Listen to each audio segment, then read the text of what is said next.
नमस्कार, एसटीएस न्यूजमा स्वागत छ। म बिना शाही। समाचार सुरु गरौँ आजका प्रमुख प्रसङ्गबाट।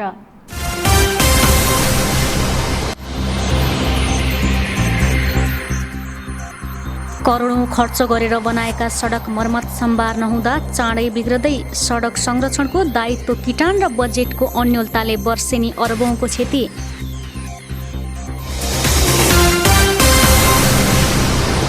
भारतबाट स्वदेश फर्कन गौरीफन्टा सीमामा नेपाली भएको प्रमाणपत्र खोज्दै सशस्त्र प्रहरी। कागजपत्र नभएका दर्जनौं नेपाली सीमा पारी घण्टौंसम्म अलपत्र।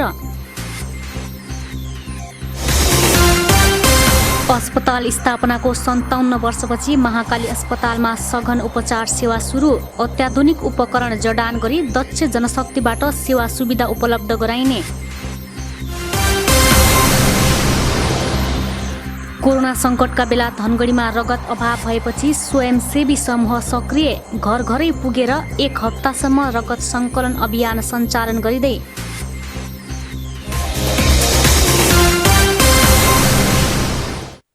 अब समाचार विस्तारमा। पछिल्लो 24 घण्टामा सुदूरपश्चिममा थप 26 जना कोरोना भाइरसका संक्रमित थपिएका छन्। सेती प्रादेशिक अस्पतालको प्रयोगशालामा 19 जना र डोटी अस्पतालको प्रयोगशालामा भएको परीक्षणमा 7 जना गरी कुल 26 जनामा कोरोना पुष्टि भएको हो। सेती प्रादेशिक अस्पतालका सूचना अधिकारी दिलीप कुमार श्रेष्ठका अनुसार कैलालीको धनगढी उपमहानगरपालिका वडा नम्बर 5 का 9 जना, वडा नम्बर 3 र 1 का 2 जनामा कोरोना पुष्टि भएको हो।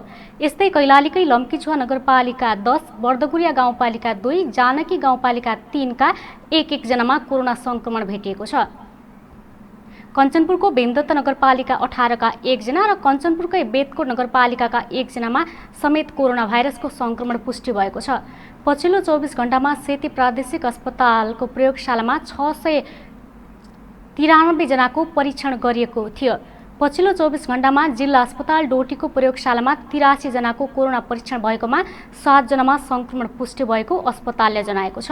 अस्पतालका प्रयोगशाला इन्चार्ज सौरभ श्रेष्ठले 5 पुरुष र 2 महिलामा कोरोना भाइरसको संक्रमण देखेको बताए। उनका अनुसार डोटीको आदर्श गाउँपालिका 3 का 2 जना, अछामको मङ्गलसेन नगरपालिका 1 का 3 जना, मङ्गलसनकै वडा नम्बर 4 र 8 का 1 जनामा कोरोना पुष्टि भएको बताए। यो सँगै सुदूरपश्चिममा कोरोना संक्रमितको संख्या 5929 पुगेको छ। यसैबीच जिल्ला प्रहरी कार्यालय कैलालीमा कार्यरत थप 2 जना प्रहरीमा कोरोना संक्रमण पुष्टि भएको छ।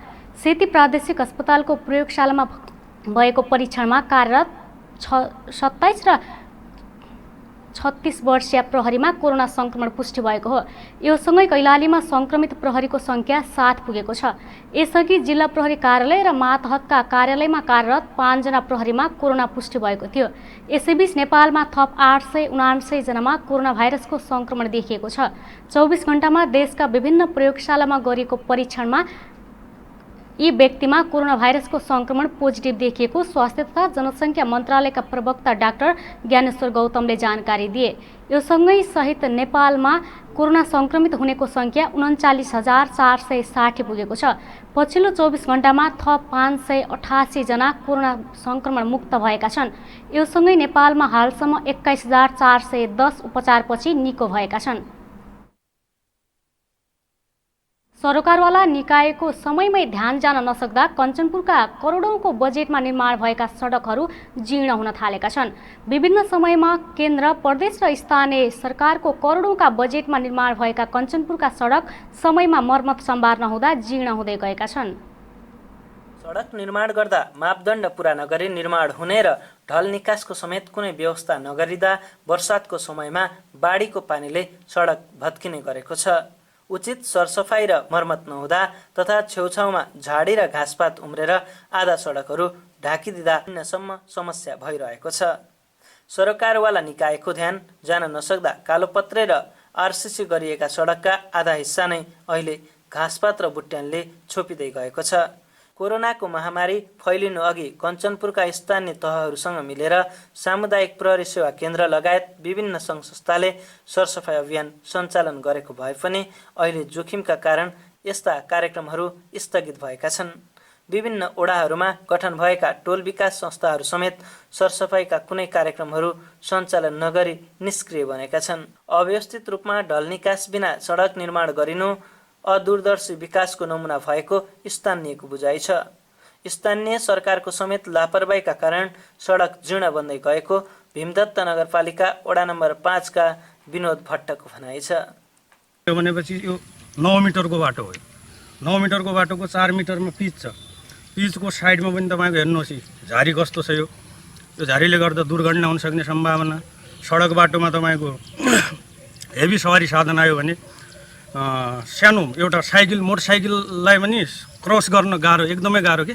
अनि रात साँझको बेला तपाईँको यो मानौ यो बर्सातको बेलामा सर्पहरूको समस्या लगायतका विभिन्न समस्याहरू छन्। यसमा भीमदत्त नगरपालिका वडा नम्बर 8 का प्रेमसिंह ठगुन्नाले स्थानीय निकायको क्षमताको कमी र स्थानीय बासिन्दाको लापरवाहीले समस्या उत्पन्न भएको बताए।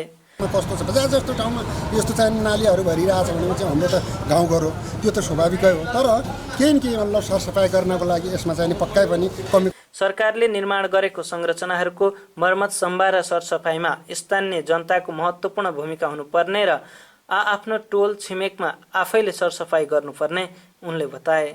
भीमदत्त नगरपालिकाका इन्जिनियर हिमालय सिंह एरले भने स्थानीय तहहरूले विकास निर्माणको काम गर्दा सडकलाई प्राथमिकतामा राखेका कारण अन्य विकास निर्माणको तुलनामा सडकहरू धेरै निर्माण भएको बताए। तर मर्मत सम्भारका लागि आवश्यक बजेट व्यवस्था गर्न नसक्दा यस्ता समस्या उत्पन्न भएको उनले बताए।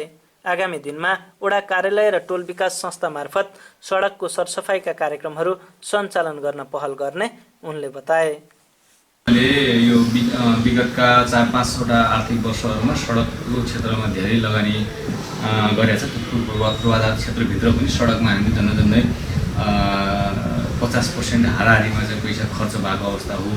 त्यो कारणले गर्दाखेरि अहिले जस्तो सडकहरू हाम्रो कालोपत्री सडकहरूको लम्बाइ पनि धेरै बढेको छ, त्यस्तै ग्राभेल सडकहरू पनि धेरै बढेको छ। देश सङ्घीय संरचनामा गएपछि विकास निर्माणका बजेटमध्ये 50% रकम सडक निर्माणमा खर्च भएको कञ्चनपुरका विभिन्न स्थानीय तहले जानकारी दिएका छन्। राष्ट्रिय राजमार्ग बाहेकका सडक समेत स्थानीय तहहरूले नै हेर्ने व्यवस्था छ।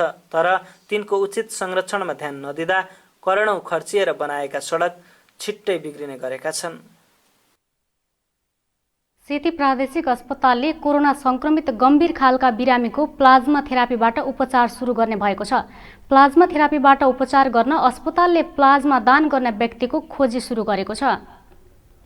सेती अस्पतालका सूचना अधिकारी दिलीप श्रेष्ठले प्लाज्मा थेरापीबाट उपचार गर्न आवश्यक प्रक्रिया सुरु गरेको बताए। त्यसका लागि प्लाज्मा दान गर्ने व्यक्तिको खोजी गरिरहेको अस्पतालले जनाएको छ। प्लाज्मा थेरापी गर्न कोरोना संक्रमणबाट निको भएको कम्तीमा 2 र बढीमा 6 हप्ता भएको व्यक्तिको रगत आवश्यक पर्दछ। कोरोना निको भएका व्यक्तिको शरीरमा भाइरससँग लड्न एन्टिबडी उत्पादन भएको हुनाले प्लाज्मा छुट्याएर संक्रमित गम्भीर खालका बिरामीलाई प्लाज्मा चढाउने गरिन्छ। संक्रमितले प्लाज्मा चढाउँदा कोरोना भाइरसलाई मार्ने र संक्रमित व्यक्ति निको हुने चिकित्सकहरूले बताएका छन्। सूचना अधिकारी श्रेष्ठले कोरोना संक्रमित गम्भीर खालका बिरामी आएमा प्लाज्मा थेरापीको प्रयोग गरिने बताए। अहिले पनि सेती अस्पतालमा कोरोना संक्रमित गम्भीर खालका बिरामी छैनन्। कोरोना संक्रमित सामान्य बिरामीमा यो विधि प्रयोग गरिँदैन। प्लाज्मा थेरापी प्रयोग गर्दा बिरामीको पनि सहमति आवश्यक हुन्छ। सरकारले देशभरि प्लाज्मा थेरापी उपचार विधिको प्रयोग गर्न सूचीकृत गरेको 15 अस्पताल मध्ये सेती प्रादेशिक अस्पताल पनि एक हो।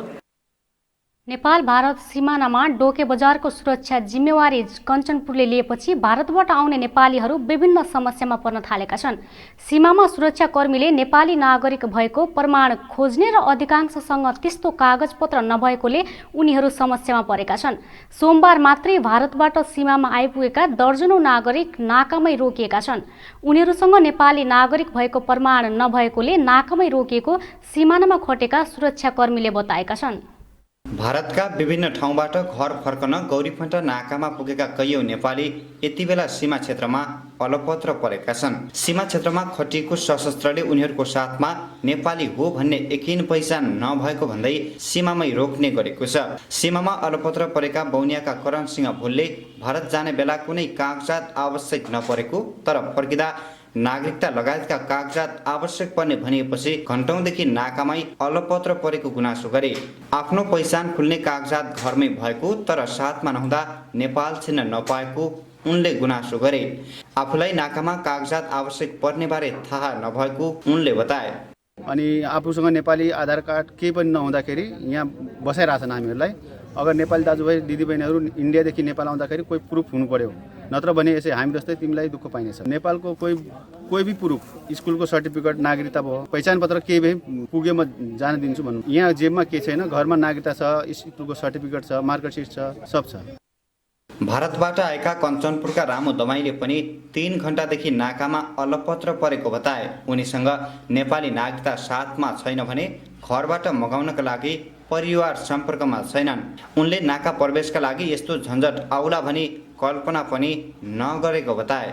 न नेपालको न कोही नागरिकता छ न केही छ, त्यस कारणले अब त्यही कारणले रोकेको छ। नै जाने बेला त कोही परेन, थाहा भएपछि केही न अब किन आउने छ, पहिला केही न केही जुगाड आफ्नो केही बन्दोबस्त गरेर तब आउने। नम्बर छैन, फोन मैसँग कश्मीर गेटमा चोरी भइहाल्यो उतै। अब के गर्ने, सानो बच्चा छ, मैसँग आमा छैन, यसकै के गर्ने। अब खै अब सर भन्छन्, अब गर्छन्, अब केही थाहा छैन भन्छन्। अब उहाँबाट सिफारिस आएपछि तपाईँ छोड्ने जान्दिने अन्य त। उनीहरू जस्तै धेरै व्यक्ति सीमा नाकामा रोकिएका छन्। नागरिकता साथमा नभएकाहरूलाई अनलाइन मार्फत नागरिकताको नक्कली प्रतिलिपि देखाएर पनि प्रवेश गराइएको छ। सीमामा खटिएका प्रहरीले आवश्यक प्रक्रियाका लागि सहयोग गरिरहेको बताउँदै अब आउने कुनै पनि नागरिकले पहिचान खुल्ने कागजातको व्यवस्था गर्न आग्रह गरेका छन्। प्रहरीले झण्डै 3 लाख मूल्य बराबरको भन्सार छलीका उपकरण बरामद गरेको छ। धनगढीको चटकपुरमा बेवारिसी अवस्थामा छोडिएका 2,95,950 रुपियाँ मूल्य पर्ने चोरी पैठारीका मोबाइलका ब्याट्री र डिस्प्ले बरामद गरेको जिल्ला प्रहरी कार्यालय कैलालीले जनाएको छ। प्रहरी कार्यालयका प्रवक्ता प्रहरी नायब उपरीक्षक प्रत्येक विष्टले विभिन्न ब्रान्डका मोबाइलका 123 थान ब्याट्री र 175 थान डिस्प्ले बरामद गरी आवश्यक कारबाहीका लागि भन्सार कार्यालय बुझाइएको जनाएको छ। एसटीएस न्युजमा अब एकैछिन ब्रेकमा जानुअघि प्रमुख समाचार पुनः एकपटक।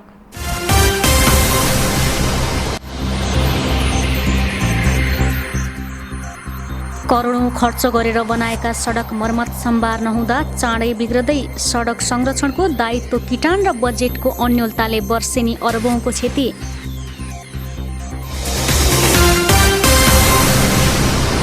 भारतबाट स्वदेश फर्कन गौरीफन्टा सीमामा नेपाली भएको प्रमाणपत्र खोज्दै सशस्त्र प्रहरी, कागजपत्र नभएका दर्जनौं नेपाली सीमा पारी घण्टौंसम्म अलपत्र। अस्पताल स्थापनाको 57 वर्षपछि महाकाली अस्पतालमा सघन उपचार सेवा सुरु। अत्याधुनिक उपकरण जडान गरी दक्ष जनशक्तिबाट सेवा सुविधा उपलब्ध गराइने।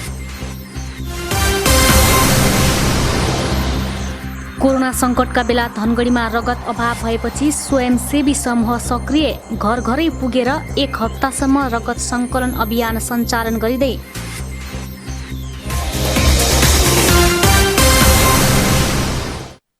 ब्रेकपछि एसटीएस न्युजमा स्वागत छ। अब बाँकी समाचार। सामाजिक क्षेत्रमा काम गर्दै आइरहेको अनौपचारिक संगठन दारी ग्याङ धनगढीमा यति बेला रगतको व्यवस्थापनमा जुटेको छ। कोरोना भाइरस नियन्त्रण गर्न निषेधाज्ञा चलिरहेका बेला धनगढीमा रगतको अभाव देखिन थालेपछि सो समूहले रक्त सञ्चार केन्द्रको समन्वयमा घर दैलो रक्तदान कार्यक्रम चलिरहेको छ। घर दैलो कार्यक्रमको पहिलो दिन सोमबार क्याम्पस रोड शिक्षानगर टोलबाट 11 जना रक्तदानले रक्तदान गरेका छन्। यो कार्यक्रम धनगढीका विभिन्न ठाउँमा गरी 1 सातासम्म चल्नेछ। कोरोना संक्रमणको जोखिमलाई ध्यान दिँदै रक्तदान स्वयंसेवक, रक्त सञ्चार कर्मचारी तथा सहभागी सबैलाई मास्क, पन्जा, सेनिटाइजर अनिवार्य गरिएको छ। धनगढीमा लकडाउनका कारण रक्तदान कार्यक्रम हुन नसकेका कारण आकस्मिक रक्तदान कार्यक्रम तथा घर दैलो कार्यक्रम मार्फत रगत व्यवस्थापन गरिएको दारी ग्याङ धनगढी संयोजक दिनेश बोहराले बताए। अहिले लकडाउनको कारणले गर्दाखेरि धेरै लामो समयसम्म चाहिँ रक्तदान हुन सकेको छैन। त्यसैले हामीले चाहिँ यहाँनिर ब्लडहरू सकिरहेको अवस्थालाई चाहिँ मध्यनजर गरेर एउटा प्रकोष्ठ कोभिड-19को यो प्रकोपको बिच पनि हामीले कसैको रगत नपाएर कसैको ज्यान नजाओस् भन्ने एउटा कुराहरूलाई मध्यनजर गरेर एकदम सावधानीका साथ चाहिँ हामीले यहाँनिर घर दैलो क्याम्पेन सुरु गरेका छौँ। सो समूहले रक्तदातालाई घरबाटै रक्तदान गर्न सकिने व्यवस्था गरेको जनाएको छ। रक्त सञ्चार केन्द्र धनगढीका प्रमुख धरणी पन्तले धनगढीमा यति बेला अभाव रहेको बताए। अरू बेला भन्दा लकडाउनको समयमा कम बिरामी आएपछि आकस्मिक रूपमा आउने बिरामीहरूको लागि रगत आवश्यक हुने गरेको उनले बताए। लकडाउनको कुरा गर्दाखेरि अहिले चाहिँ पहिला हामीसँग 30-35 पिन्ट एभरेजमा ब्लड जान्थ्यो भने अहिले चाहिँ लकडाउनको अवधिमा केही घटेको छ। अहिले चाहिँ आएर त्यो रेसियो चाहिँ 30-35 को जुन रेसियो थियो त्यो रेसियो अहिले चाहिँ हाम्रो ठ्याक्कै हेर्दाखेरि अहिले 20 युनिट प्रतिदिन ब्लड चाहिँ एउटा हस्पिटलमा गइरहेको छ। त्यसमा अब सबै ग्रुपको छ।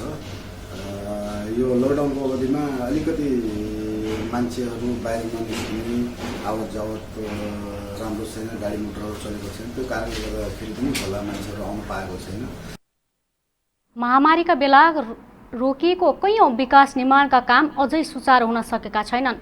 तर कोरोना संक्रमणका कारण जारी गरिएको लकडाउनमा बन्द रहेको नेपाल आमाको मूर्ति बनाउने काम भने करिब 5 महिनापछि पुनः सुरु भएको छ। कञ्चनपुरको बेन्दत्त नगरपालिका वडा नम्बर 8 स्थित भम्किनी धाममा मुलुककै सबैभन्दा ठूलो नेपाल आमाको मूर्ति बनाउने काम भइरहेको छ।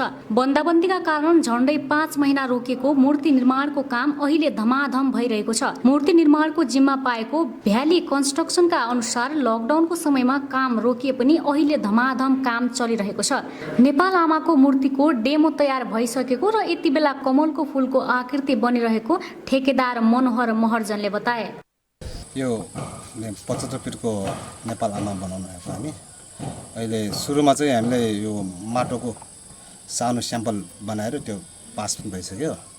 त्यही स्याम्पल डेमो अनुसार हामी अहिले ठुलो बनाउने छु। अहिले हामीले सुरुमा चाहिँ कमलको आसन बनायो माटोको। त्यो माटोको बनाएर हामीले त्यसको फाइबरको साँचा बनाएको थियो। त्यही फाइबरको साँचाबाट मैनको अहिले हामी काम हुँदैछ। मैनको निकालेर काम हुँदैछ। अब त्यो फर्स्ट स्टेप हुँदैछ। त्यही मैनमा फेरि अर्को पहिलो मात्र भुसा मिलाएर भित्र बाहिर कभरिङ गर्नुपर्छ। त्यसलाई त्यो कभरिङ जति मोटाइ चाहिने मोटाइ अनुसार कभरिङ गरेर त्यसमा फेरि त्यो कास्टिङको लागि ब्लास्ट नहोस् भनेर हामीले चाहिँ फेरि लोहाले कभरिङ गर्नुपर्छ। त्यसलाई त्यो लोहा कभर गरेपछि बल्ल हामी त्यसलाई कास्टिङ गर्छौँ। कास्टिङ निकालेर पछि त्यो असल ढाँटोको निस्किन्छ अनि त्यसलाई पनि फिनिसमा पठाउँछ। त्यसलाई कोरोनाले त अब धेरै नै अप्ठ्यारो बनाएको छ। अब हामीलाई मात्र होइन संसारलाई नै अप्ठ्यारो बनाएको कोरोनाले। कोरोना कारणले हामीले जुन अब मान्छे ल्याउनु पर्ने ल्याउन सकिरहेको छैन। सामानहरू अड्किरहेको छ। बाहिरबाट आउने पनि सामान अड्किरहेको छ। कोरोना चाहिँ धेरै त्यसले गर्दा नै हामीले काम नै अलिक ढिलो सुच्यो होला जस्तो भन्ने डर भएछ। 2075 सालमा 10 करोड 81 लाखमा सम्झौता गरेको कम्पनीले अहिले मूर्ति निर्माणको 15% काम सकेको जनाएको छ। सम्झौता भएको 3.5 वर्षमा काम सक्नुपर्ने भए पनि कोरोनाले गर्दा ढिलाइ भएको छ। भन्सार छलीका 5 बोरा बिडी सहित कञ्चनपुरमा एक व्यापारी पक्राउ परेका छन्। भन्सार छलीको अवैध बिडी सहित व्यापारी जगतेश भट्टलाई पक्राउ गरेको कञ्चनपुरका प्रवक्ता प्रहरी नायब उपरीक्षक अमर बहादुर थापा छेत्रीले बताए। बिडी सहित पक्राउ परेका व्यापारीलाई आवश्यक कारबाहीका लागि भन्सार कार्यालयको जिम्मा लगाएको प्रहरी नायब उपरीक्षक थापा छेत्रीले बताए। महाकाली अस्पतालले सघन उपचार सेवा आइसियु सञ्चालनमा ल्याएको छ। अस्पतालले स्थापना भएको झण्डै 57 वर्षपछि आइसियु सेवा सञ्चालनमा आएको हो। विगतमा सुदूरपश्चिमको रिफर सेन्टरको नाममा चलिरहेको महाकाली अस्पताल अहिले एकपछि अर्को सेवा र सुविधा थप्दै गएको छ। महाकाली अस्पतालमा अहिले सुधारका धेरै कार्यक्रम एकसाथ लागू भएका छन्। प्रदेश सरकार अन्तर्गत सञ्चालित अस्पतालले सेवा सुविधा थप्दै लगेको छ। आइसियु र भेन्टिलेटर लगायत अत्यावश्यक सेवा र उपकरणबाट वञ्चित महाकाली अस्पतालले हाल विभिन्न सेवा विस्तार गरिरहेको छ। अस्पतालले प्रदान गर्ने सेवा सुविधा बढेपछि बिरामीको चाप समेत बढेको छ। अस्पतालले हालैका दिनमा जटिल खाले हाड जोर्नीको अपरेसन सफलतापूर्वक सम्पन्न गरेको छ। दक्ष जनशक्तिको अभावमा थन्किएको आइसियु पनि सञ्चालनमा आएको छ। 2072 सालमै आइसियु सञ्चालनका लागि खरिद गरेका उपकरण बल्ल सञ्चालनमा आएका छन्। आइसियु सञ्चालन भएपछि अस्पतालप्रति बिरामीको विश्वास समेत बढेको छ। आइसियु अभावमा विगतमा सामान्य रोगको उपचार तथा अपरेसन गर्न समेत चिकित्सकलाई जोखिम थियो। त्यसैले यस्ता बिरामीलाई अस्पतालले सिधै रेफर गर्ने गरेको थियो। उपकरण सहितको सघन उपचार कक्ष बनेपछि चिकित्सकहरूलाई पनि आत्मविश्वास बढेको मेडिकल सुपरिन्टेन्डेन्ट डाक्टर हरिकुमार श्रेष्ठले बताए। महाकाली अस्पतालमा साँच्चै भन्नुपर्दाखेरि चाहिँ आइसियुको लागि बजेट आएको चाहिँ लगभग 72-73 सालमा नै आइसियु भनेर चाहिँ सेटअप भइसकेको, रुम पनि सेटअप भइसकेको। तर अझै पनि त्यसमा गर्नुपर्ने कुराहरू थुप्रै थिए होइन। भेन्टिलेटर एउटा मात्रै थियो, भेन्टिलेटर किन्न पर्ने थियो, आइसियुको बेड सङ्ख्या बढाउनु पर्ने थियो, त्यस्तै गरी नर्सिङ स्टेसनहरू बढाउनु पर्ने थियो। ती सबै काम गरिसकेपछि अर्को मेन कुरा चाहिँ ह्युमन रिसोर्सको कुराले चाहिँ अड्किरहेको थियो।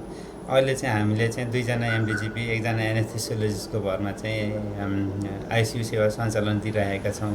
अझै पनि यो चाहिँ पुगिसकेको छैन। हामीलाई अझै पनि इन्टर्नल मेडिसिनका डक्टरहरू चाहिन्छ। आइसियुको प्रमुख भार भनेको चाहिँ इन्टर्नल मेडिसिन र एनेस्थेसियोलोजिस्टहरूले नै हेर्ने हो। अनि प्रत्येक विषय अनुसारको डक्टर साहबहरू अथवा चिकित्सकहरू चाहिन्छ। त्यस्तै गरी त्यसका लागि चाहिँ आवश्यक प्यारामेडिक स्टाफ नर्स चाहियो, क्लिनर अथवा हेल्पिङ स्टाफहरू चाहियो। त्यस्तै गरी मेडिकल अफिसरहरू पनि हामीले चाहिँ 24 आवर राख्न सक्यो भनेदेखि धेरै राम्रो। अहिले चाहिँ हामीले अनकलमा राखेर सञ्चालन गरिरहेका छौँ। आइसियु सञ्चालनमा आए पनि अस्पतालमा जनशक्तिको अभाव भने कायमै छ। थोरै जनशक्तिकै भरमा आइसियु सञ्चालन गरेको अस्पतालले बिरामीलाई पर्याप्त सेवा दिन सक्ने अवस्था नरहेको स्पष्ट पारेको छ। विशेषज्ञ डाक्टरको अभावमा रिफर सेन्टर बनेको अस्पतालमा अहिले केही सुधार भए पनि अहिले पनि विशेषज्ञ डाक्टरको अभाव नै छ। 29 जना डाक्टरको दरबन्दी रहेको अस्पतालमा अहिले 23 जना मात्रै कार्यरत छन्। 29 जनाको दरबन्दी पनि 2 दशक पहिले निर्धारण गरिएको हो। हालको जनसङ्ख्या र अस्पतालले पुर्याउनु पर्ने सेवाका आधारमा त्यतिले नपुग्ने अस्पताल व्यवस्थापन समितिका अध्यक्ष कृष्णदत्त जोशीले बताए। र रिफर सेन्टर हुने कारण के हो भन्दा यहाँ डाक्टरको अभाव मुख्य कुरा हो र उपकरणका कुराहरू पनि हुन् र यहाँको व्यवस्थापनका कुराहरू पनि हुनाले यो अवस्था थियो भने हामीले त्यसलाई मध्यनजर गरेर हामीले नयाँ योजना तयार बनाएर हामीले 1 वर्षभित्र आइसियु सञ्चालन गर्ने भन्ने एउटा आफूले चाहिँ निर्णय गरेर र अस्पतालमा डाक्टरलाई चाहिँ सबैभन्दा बढी उपलब्ध गराउनुपर्छ भन्ने हिसाबले हामीले योजना बनाइयो। यसमा अहिले हामीले भन्नुपर्दा हामी सुरुवात हुँदा 1 जना मात्रै यहाँ मेसु गाइनोकोलोजिस्ट निमित्त डाक्टर हाम्रा चाहिँ हरिकुमार श्रेष्ठ हुनुहुन्थ्यो भने अहिले गएर 10 जना विशेषज्ञ हामीले स्थापना गर्न सक्यौँ, ल्याउन सक्यौँ। जस अन्तर्गत 3 जना हाम्रा गाइनोकोलोजिस्ट हुनुहुन्छ, जसमा 2 जना महिला डाक्टर नै हुनुहुन्छ। त्यसै गरी 2 जना एमडिजिपी हुनुहुन्छ, 3 जना हाम्रा चाहिँ अर्थोका चाहिँ डाक्टर हुनुहुन्छ, 1 जना आउँदै हुनुहुन्छ। त्यस्तै प्रकारले चाहिँ हाम्रो एनेस्थेसिया डाक्टर जुन चाहिँ नभएको अवस्थामा आज हामीले उहाँलाई उपलब्ध गराउन पायौँ।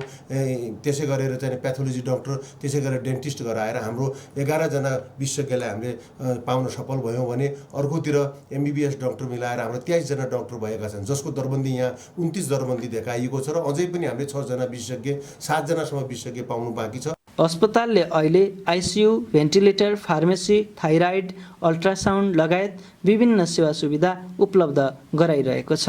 तर महाकाली अस्पताललाई चिकित्सक ल्याउने र टिकाइराख्ने ठूलो चुनौती छ। उपकरणका साथै दक्ष जनशक्तिको पनि व्यवस्थापन गर्न सके मात्रै अस्पतालले राम्रो सेवा दिन सक्छ। प्रतिनिधि सभा सदस्य निरु पालले महाकाली अस्पतालको सघन उपचार कक्ष आइसियुको एक समारोह बीच उद्घाटन गरेकी छिन्।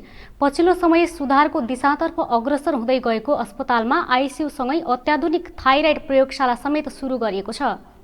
महाकाली अस्पतालमा सघन उपचार कक्ष आइसियु सेवा उद्घाटन गर्दै प्रतिनिधि सभा सदस्य निरु पालले नागरिकको स्वास्थ्य सेवालाई अझ बढी प्रभावकारी र व्यवस्थित बनाउनु पर्ने बताएकी छिन्। अस्पताल सुधारका लागि सरकारले विभिन्न उपकरण तथा आवश्यक चिकित्सकहरू समेत उपलब्ध गराउने र यसका लागि सरकारलाई दबाब दिने उनले बताइन्। सङ्घ सरकारले यो प्रादेशिक अस्पताल हो भनेर चटक्क यसलाई चाहिँ बिर्सिन मिल्दैन। सङ्घ सरकारले विगतदेखि गर्दै आएको छ, अझ पनि गर्छ। यो अस्पतालले कोभिडका बिरामीहरूलाई चेक गरिरहेको अवस्थामा कोभिड अस्पताल थिएन। अस्ति मात्रै यहाँहरूको मेसु र अध्यक्षज्यूहरू जानुभयो। हामी सबैले मन्त्रीज्यूलाई भनेर यो कोभिड अस्पताल पनि भएको छ। कोभिड अस्पताल भइसकेपछि थप सामग्रीहरू पनि यसलाई चाहिँ नीतिगत रूपमै उपलब्ध हुन्छ। यो कुरामा चाहिँ सङ्घ सरकारले हेरिरहेको छ। सङ्घ सरकारले यो आइसियु सञ्चालन गर्नका लागि पनि मैले अघि पनि भने धेरै पहिलादेखि यो अस्पतालमा आइसियु सञ्चालन गर्नुपर्छ भनेर आवाज उठिरहेका बेला अहिले यो आइसियु सञ्चालन भएको छ। थाइरोइड के अरे चेक गर्ने मेसिन आज हामीले उद्घाटनै गरेका छौँ र सङ्घ सरकारले कसरी हुन्छ यो बढीभन्दा बढी यसलाई चाहिँ तपाईँको इक्विपमेन्ट्सदेखि लिएर डक्टरहरूलाई पठाउने कुरामा चाहिँ सङ्घ सरकारले ध्यान दिनुपर्छ, दिन्छ र दिलाउनेछौँ।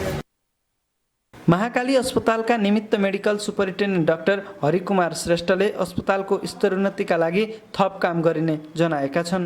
हाल 6 बेडको आइसियु सेवा सञ्चालनमा आएको जानकारी दिँदै उनले स्तरोन्नति गरेर 10 बेड पुर्याउने बताए। चालु आर्थिक वर्षमा 2 करोड बजेट आएको र यसबाट थप 4 वटा भेन्टिलेटर जडान गर्ने उनले बताए। आइसियु सेवा सञ्चालन हामीले साउनबाट नै गरेका हौँ, तर यो चाहिँ आज चाहिँ औपचारिक रूपमा सञ्चालन आइसियु सेवा सञ्चालनको घोषणा गरेका छौँ। त्योभन्दा पहिला एसडियु सेवा भनेर भनेका थियौँ, किनभने त्यति बेला हामीलाई भेन्टिलेटर चाहिँ सञ्चालनमा आइसकेको थिएन। अब पक्कै पनि सबैभन्दा ठुलो कुरा चाहिँ विश्वास जित्ने नै कुरा हुन्छ। विश्वास तबसम्म जितिन्छ जब चाहिँ यहाँ चाहिँ हामीले चाहिँ राम्रो सेवा, गुणस्तरीय सेवा दिन सकिन्छ। पक्कै पनि यो भेगका जनताले चाहिँ राम्रो सेवा पाउनेछन्, तर यति मात्र भएर पुगेन। हामीलाई चाहिँ अझै पनि ह्युमन रिसोर्सको चाहिँ आवश्यकता परेकै छ होइन। अब भोलिका दिनमा हामीले अझै पनि भेन्टिलेटर थप्ने प्रयासमा गरिरहेका छौँ, किनभने त्यही अनुसारको बजेट आएको छ। भेन्टिलेटर नै किन्ने भनेर भनेको छ। कोभिडका केसेसहरूलाई पनि भेन्टिलेटर चाहिन सक्छ। अब यो सबै कुरा समानान्तर रूपमा लानलाई हामीलाई चाहिँ अहिले human resource, specially anaesthesia doctor, physician डाक्टरहरूको आवश्यकता परेको छ र यसमा चाहिँ सरकारले, सबै स्तरका सरकारले चाहिँ योगदान दिनुहुन्छ, सहयोग गरिदिनुहुन्छ भन्ने मन लागिरहेको छ। भीमदत्त नगरका मेयर सुरेन्द्र विष्टले आइसियु सञ्चालनसँगै यस क्षेत्रका नागरिकले गुणस्तरीय स्वास्थ्य सेवा पाउने बताए। अस्पतालको स्तर वृद्धिका लागि भीमदत्त नगरपालिका सहयोग गर्न तयार रहेको उनले बताए। अस्पतालका सेवा सर्वसुलभ र गुणस्तरीय बनाउन सबैको सहयोग र भूमिका महत्त्वपूर्ण हुने अस्पताल व्यवस्थापन समितिका अध्यक्ष कृष्णदत्त जोशीले बताए। सुरुमा चाहिँ नि हाम्रो यहाँ रिफर सेन्टर भनेर जुन हामी आउनुभन्दा अगाडि नै यो मेसेज गएको अवस्था थियो। त्यति बेला के थियो भने कारण एउटा मात्रै डक्टर भएको अवस्थाले गर्दा डक्टर नभएपछि यहाँका चाहिँ बिमारीहरू के गर्ने समस्या परेर हो, खास गरी त्यही नै हो। र अर्को कुरो के थियो भने उपकरणहरू पनि युजमा नभएपछि यसरी चाहिँ रिफर हुने अवस्था थियो भन्ने हामीले बुझिसकेपछि हामीले योजना बनाएर त्यसपछि डक्टर र उपकरणतिर हामी सबभन्दा बढी ध्यान दियौँ र त्यसै सिलसिला हामी गएपछि आज 10 जना जो विशेषज्ञ हामीले पाएका छौँ। त्यो विशेषज्ञ र उपकरणहरू जुन नयाँ ढङ्गले आएका छन्, यी भइसकेपछि अब मिडियाकर्मी हजुरहरूको चाहिँ ठुलो योगदान भएर सबै चाहिँ प्रसार भइसकेपछि अब चाहिँ डक्टरले गरेको एउटा राम्रो म्यासेज, डक्टरले गरेका राम्रा बिमारीहरू भइसकेपछि एक कान दुई कान हुँदै आज यहीँ डक्टरले गरेको कामले गर्दा जुन आज धनगढी सिपी हस्पिटलबाट पनि रिफर भएर यहाँ आयो भन्ने एउटा नयाँ इतिहास बन्न गएको छ। यस प्रकारले चाहिँ नै यो राम्रो चाहिने काम भएको र यो डक्टर र उपकरणकै कारण भन्नुपर्छ। यसलाई गर्दा आज रिफरबाट चाहिँ वञ्चित भएर आज यहीँ इलाज हुने भएको अवस्था छ। अहिले खास गरी भन्ने हो भने हाम्रो 11 जना विशेषज्ञ मध्येमा 3 जना गाइनोकोलोजिस्ट छन्, 2 जना महिला नै आफै हुनुहुन्छ स्त्रीरोग विशेषज्ञ, त्यसै गरेर 3 जना हाम्रो अर्थोको चाहिँ डक्टर हुनुहुन्छ, हाड जोड्ने विशेषज्ञ, त्यसै गरी 2 जना एमडिजिपी हुनुहुन्छ, 1 जना एनेस्थेसिया हुनुहुन्छ, 1 जना प्याथोलोजी डाक्टर हुनुहुन्छ। अब भर्खरै चाहिँ अब म भोलि जाँदैछु, 1 जना बच्चाको डाक्टर पनि आउँदैछ, बाल विशेषज्ञ पनि आउँदैछ। यिनी भइसक्यो, यी सबै उपचारहरू चाहिँ यहाँ हुँदैछन् र अहिले थाइरोइडको जुन उद्घाटन गऱ्यौँ यसले गर्दाखेरि अब सबै चाहिँ ब्लडसँग जोडिएका सबै चाहिँ अब ल्याबमा परीक्षण हुने काम पनि यसबाट चाहिँ हुनेछ। डिजी मसिन पनि आउँदैछ, डिआर मसिन भन्ने। त्यो डिआर मसिन आएपछि अटोमेटिक चाहिँ हामीले एक्सरे पनि पाउने अवस्था हुन्छन् केही दिनपछि गएर। यी कुराले गर्दा सबै छन्, तर पनि अझ दुःखको कुरो के छ भने जनशक्तिको अभाव र जनशक्ति थप पनि गर्नुपर्ने र केही कुराहरू अझै पनि डक्टरहरू जस्तै फिजिसियन, सर्जन र न्युरोलोजिस्ट भने जस्ता यी डक्टरहरू नभएर, मुटुको डक्टर नभएर पनि केही त अप्ठ्यारो छ। तर पनि अब यसलाई चाहिँ अलिक बिस्तारै हामी चाहिँ यसलाई रन गराउने कुराहरू गर्दैछौँ। अहिले 29 दरबन्दी मध्येमा हामी चाहिँ 23 दरबन्दी चाहिँ कायम गर्न सफल भएका छौँ। 1 महिनाको अवधिमा आइसियुमा उपचारपछि 43 जना निको भएर घर फर्किएका छन्। महाकाली अस्पतालले थाइरोइडको नयाँ मेसिन र सबवाहन तथा आधुनिक एम्बुलेन्स पनि ल्याएको छ। रगतको माध्यमबाट विभिन्न प्रकारका रोग पहिचानका लागि थाइरोइड मेसिन ल्याइएको हो। समाचार सक्नुअघि अन्तमा मुख्य समाचार पुनः एकपटक।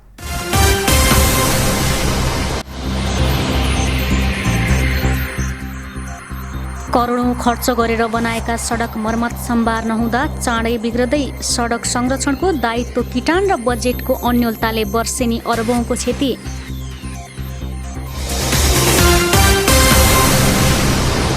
भारतबाट स्वदेश फर्कन गौरीफन्टा सीमामा नेपाली भएको प्रमाणपत्र खोज्दै सशस्त्र प्रहरी, कागजपत्र नभएका दर्जनौं नेपाली सीमा पारी घण्टौंसम्म अलपत्र। अस्पताल स्थापनाको 57 वर्षपछि महाकाली अस्पतालमा सघन उपचार सेवा सुरु। अत्याधुनिक उपकरण जडान गरी दक्ष जनशक्तिबाट सेवा सुविधा उपलब्ध गराइने।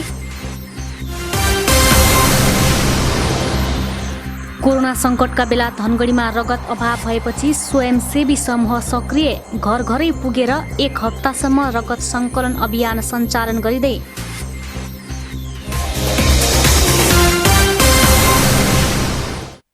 हस् त अहिलेलाई समाचार सकियो। हामी सबैलाई बिदा दिनुहोस्। नमस्कार।